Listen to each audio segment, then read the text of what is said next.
아이는 부모의 분신이 아닙니다. 아이 문제로 제대로 고민을 해본 부모라면 누구나 느낄 것입니다. 아이 문제는 결국 부모 자신의 문제입니다. 이 말을 부모가 문제가 있어서 아이가 문제가 있다는 뜻으로 오해하지 않았으면 합니다. 가끔 그런 경우도 있지만 아동 발달에 대한 최근 연구는 한결같이 아이가 보이는 문제는 부모의 책임보다는 아이가 갖고 태어난 기질에 기인한 바가 더 크다고 이야기합니다. 그렇다면 아이 문제가 부모 자신의 문제라는 말은 무슨 의미일까요? 아이 문제에서 마음 편한 부모는 없습니다. 남의 집 아이 문제는 객관적으로, 합리적으로 이야기하면서도 자기 아이 문제는 그러기 어렵죠. 많은 부모에게 아이는 자아의 연장이기 때문입니다. 아이는 그냥 아이가 아닙니다. 나의 일부죠. 나의 일부이지만 내 마음대로 움직이지 않는 것. 그래서 더 답답하고 참을 수 없는 존재가 아이입니다. 팔이 분명히 있는데 맛있는 음식을 앞에 두고도 먹지 못하는 상황이 온다면 얼마나 답답하겠습니까? 부모에게 아이는 꼭 내 마음대로 움직이지 않는 팔과 같습니다. 많은 부모에게 아이는 자아를 확장하는 도구입니다. 새로운 장난감을 갖고 자기만의 상상 세계를 만들어가던 어린 시절을 떠올려 보십시오. 장난감을 지휘하고 움직이는 상상놀이 속에서 아이는 왕이 되기도 하고 무적의 영웅이 되기도 합니다. 마찬가지로 부모들은 아이를 가지게 되면 아이를 통해 자신의 좌절된 욕망을 해결하려 합니다. 자기에게 다시 한 번의 기회가 주어졌다고 믿는 거죠. 그런데 아이가 마음대로 움직이지 않는 겁니다. 아이의 문제일 수도 있고 과도한 욕망 때문일 수도 있죠. 그리하여 부모들은 다시 한번 좌절을 맞게 되는데 그 좌절 앞에서 부모는 자기를 또 자기의 분신을 용서하기 어렵습니다. 분노가 터집니다. 좀 더 현명한 부모라면 아이에 대한 목표와 기대가 적절하지 못했음을 깨달아야 할 것입니다. 하지만 이런 깨달음은 쉽지 않습니다. 오히려 더욱더 자신을 채근해서 다음 기회를 노리죠.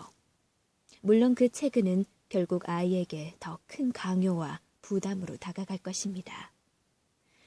극히 일부의 부모들만 이 상황에서 아이와 자신이 서로 다른 세계를 갈 독립적인 존재라는 것을 자각합니다. 그 자각을 통해 자신의 욕망이 만들어낸 상상 세계가 아니라 진짜 내 아이가 사는 현실 세계로 돌아와 아이와의 관계를 재구성하게 됩니다.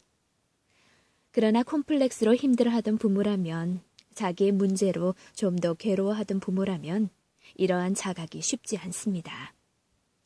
아이 문제로 고민하는 부모와 이야기해보면 많은 경우 부모가 싸우고 있는 것은 자신의 두려움과 좌절감입니다.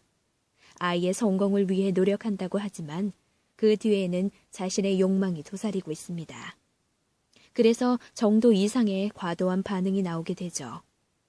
우리는 그것을 모성애, 부모의 한없는 사랑으로 묘사하지만 그 깊은 내면에는 아이와 자신을 분리하지 못하는 미성숙한 부모의 모습이 있습니다.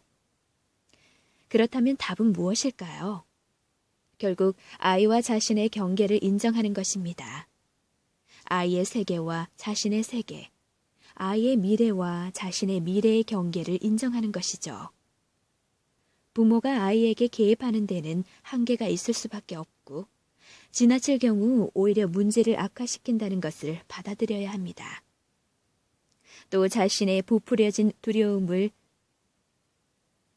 아이가 겪을 미래라고 착각하지 말아야 합니다. 자신이 원하던 바를 아이가 성취했다고 아이가 정말로 행복해질 것이라고 순진한 생각을 포기해야 합니다. 우리 자신을 보면 알 수 있듯이 부모가 바라던 모습과 우리의 모습은 사뭇 다릅니다. 두려움도 다르고 행복을 느끼는 순간도 다릅니다.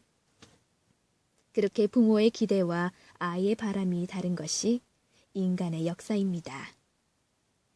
아이로 인해 고민하고 있는 부모라면 다시 기본으로 돌아가도록 권하고 싶습니다. 소크라테스의 말대로 너 자신을 알아야 합니다.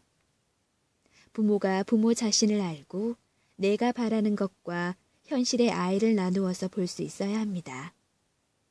자신이 아이에게 할 수 있는 일의 한계를 깊게 인식해야 합니다. 그래야 비로소 아이와 자신이 함께 행복할 수 있다는 최소한의 조건을 얻게 됩니다. 아이는 내가 아니고 나의 일부도 아니고 나의 분신도 아닙니다.